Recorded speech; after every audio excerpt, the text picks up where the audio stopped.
मित्रांनो, big boss मराठीच्या घरामध्ये आज होता भाऊचा धक्का आणि या भाऊच्या धक्क्यामध्ये निकीला जो धक्का बसला आहे हे सुद्धा आपण बघितलंच आहे. तर मित्रांनो, इथे आपल्याला माहिती आहे की गेलेल्या एका टास्कमध्ये निकीने टिप्पणी केली होती वर्षाताईंच्या मातृत्वावर. म्हणजे ती चक्क हे बोलली होती की तुम्हाला काय कळणार आईच्या भावना.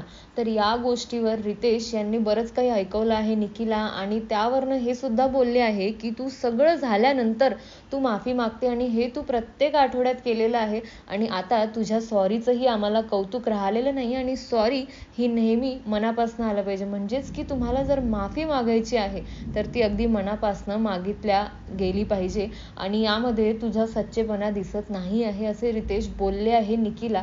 आणि निकीने पण ही गोष्ट खूप चांगल्यापणे स्वीकारली आहे कारण तिलाही माहिती आहे काही कितीही काही झालं तरी ती काय करत आहे या घरामध्ये.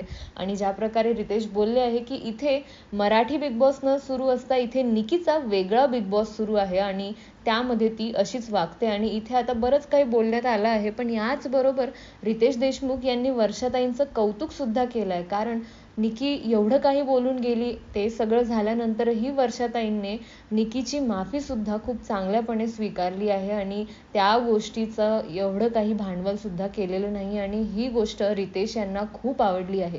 तर इथे या सगळ्या गोष्टी झालेल्या आहे आणि असल्या सगळ्या अपडेट्स तुम्हाला जर पाहिजे असेल तर आमच्यासोबत जुळून राहा.